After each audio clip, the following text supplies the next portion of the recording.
I spying, mind melding, and seeking hidden treasures. Identifying your organizational style. Over the years, I have discovered several ways that I, and most people I know, seem to organize belongings. Some ways have come as reactions to my childhood home. My dad, a paper accumulator, had difficulty letting go of pieces of paper. My mom was much like the hoarders shown in current TV shows. She kept almost everything, and our basement quickly became a holding container for all kinds of unwanted, unloved, and unused belongings. The attic became, a storage area of nostalgia. She kept every meaningful outfit she ever wore and every fancy dress my sister and I ever wore, including bridal gowns, prom dresses, and bridesmaids' dresses. My mom kept a fairly organized and well-functioning kitchen, complete with junk drawers, of course, but in storage areas she stashed things and held on to these belongings for dear life. I kept my side of my shared bedroom extremely neat and tidy in a desperate attempt to create calming order in the midst of volatile people, especially my mother and sister. I also had the unfortunate experience of having beloved belongings randomly thrown in the trash as punishment. I still don't know what I did wrong, and maybe there's no real answer. A raging adult towering over me took treasures from my hands, and the threat of physical violence often met with the reality.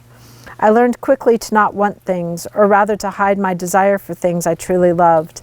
I also learned that I had to accept the tastes and preferences of my sister and my mom and appear grateful for the things they insisted on giving me. I felt invisible. I grew up suppressing most of my unique tastes or looking for small places where their tastes and mine intersected. To organize the few belongings I actually liked, I usually hid them under my bed, where they were safe and out of sight. I noticed if belongings stayed under my bed, no one actually took them from me. Creating physical order in my spaces became a strategy to find a sense of safety and clarity. With now older children, I find my organizational styles shaped by these early experiences. I still crave order and tidiness, and I throw papers away regularly. I live at the other end of the spectrum from my dad with paper clutter, though occasionally a pile or two might get stacked. I keep the stack fairly visible and immediate. It reminds me of the day's priorities. I'm the mom who knows where everything is and often finds things that were lost. I call this organizational style mind-melding, the ability to both store things in an organized way and remember where things are stored. Mom, where's the can opener? Mom, where's my OSU Buckeye necklace? Where are the glue sticks and poster board? I can answer all of these immediately. These and other items are stored out of sight to keep flat surfaces free for their intended purpose. People who enjoy this organizational style intuitively know where things are, even behind closed doors and cabinets. They can tell you from afar exactly where the keys, chargers, and candy stash are. They rarely rifle through cabinets and drawers in search of phones, rubber bands, or pens. They just know and remember. Extreme stress may throw off a mind melder's gift, but usually this is temporary. Mind melders feel best when they can walk into a relatively pristine space. Mind melders open file cabinets to pull out their current work in progress and return that project to its spot at the end of each day. Mind melding makes it easy to keep the environment looking calm and uncluttered. People highly sensitive to other people's detritus are probably this type. To people with different organizational styles, the spaces organized by mind melders feel barren, too clean, and maybe unnerving. Some people, like my father, feel soothed by having everything in the open where it can be seen. This is an organizational style I refer to as I spying. I have this style in only certain rooms and places. In my kitchen, I like having the toaster on the counter to make toast for my family each morning. I enjoy seeing the basket of bread, the bowl of apples, and the books on my shelves. I love my blue teapot that sits on top of my stove. As with the I Spy game, these things are within my field of vision, and I and others can get them easily for use. I Spyers use their eyes as the source point. They are visually cued, and they need to be able to walk into a room with a view of some part of their work in progress. If things are put away, they feel adrift and incapable of locating things. They are the paper stackers on top of desks, and their projects lounge on shelves. Open baskets with brightly colored yarns, beads, and crafts entice them to create. They do not clear a desk at the end of the day. Instead, they place items in plain sight. They see and embrace active chaos. To I Spyers, a room with visual cues looks beautiful, cheerful, and inspiring. Productivity and joyful creativity happens easily. Conversely, a room where everything is put away can be stressful or disorienting for an I-Spire. Worse, it can cause the I-Spire to forget about possessions and projects in progress. Out of sight is indeed out of mind for people with this sort of organizational style, who will entirely lose sight of projects being worked on or books they were reading because their bookmarks are now hidden. The third organizational style, hidden treasure seeking, is the one I practiced in my childhood. With this style, the person occasionally stashes things in odd places to discover them later, often with joy and sometimes with shock that the item was even saved. Hidden treasure seeking seems to be something many people do. They stash stuff in such places as their purse, a drawer in the kitchen, a basket on top of the counter, the coat closet, or the glove compartment. Hidden treasure seekers often know where they've put things, but not always. They do eventually find what they need. The drive to find what was stashed motivates hidden treasure seekers to engage in seek and rescue missions. They make time to find what was once tucked away. The drawer gets opened and sorted through, the basket gets emptied, and the important items are found. For most hidden treasure seekers, finding hidden treasures can remind us of something about our humanity, our strengths, and our forgotten talents.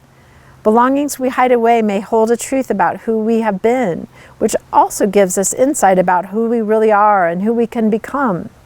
The courage to go through and cull, when needed, our belongings becomes well worth the effort and sometimes a necessity in our ever-changing lives.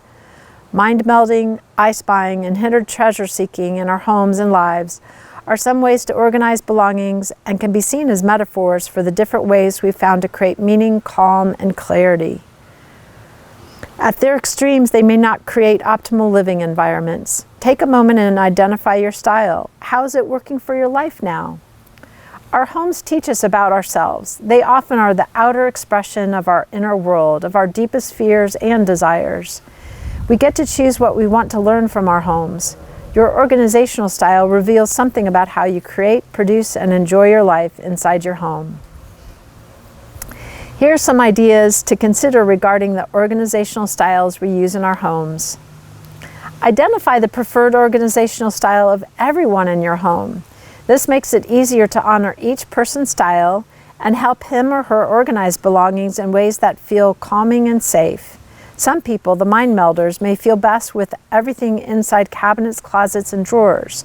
Others, the I-spyers, may thoroughly enjoy seeing their mementos and unfinished projects in full view.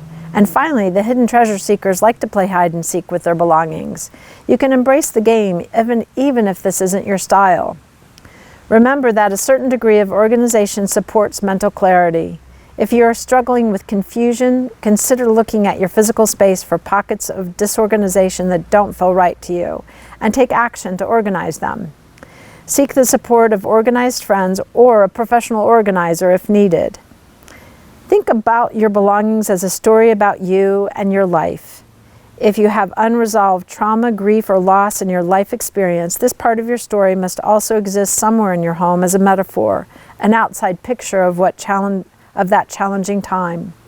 Consider working gently to bring completion with the belongings you associate with that painful experience. Letting go of belongings that have powerful associations but are no longer loved and used can be some of the bravest Feng Shui work you can do. In other situations, you might find it healing to find different places for those belongings, moving them from hidden spaces to visible ones or vice versa. And I would add, when you have a vision for your future and a possible exciting new idea that you really want to put into effect, it can become so easy to clear away the past and the unused belongings, by the way. Consider the junk room or junk drawer in your home as an opportunity to create a shift in your life experience. Finding and processing the treasures in these spaces could be incredibly fruitful, especially if you're living through a life transition and need time to sort through and process the emotions associated with those belongings. Taking them out is an opportunity to envision the space for a future that awaits you and to take small actions each day to create a space you love and the opportunities you would love to flow into your life. Letting go of unloved, unused belongings and organizing the ones you do love and use often allows for uplifting experiences.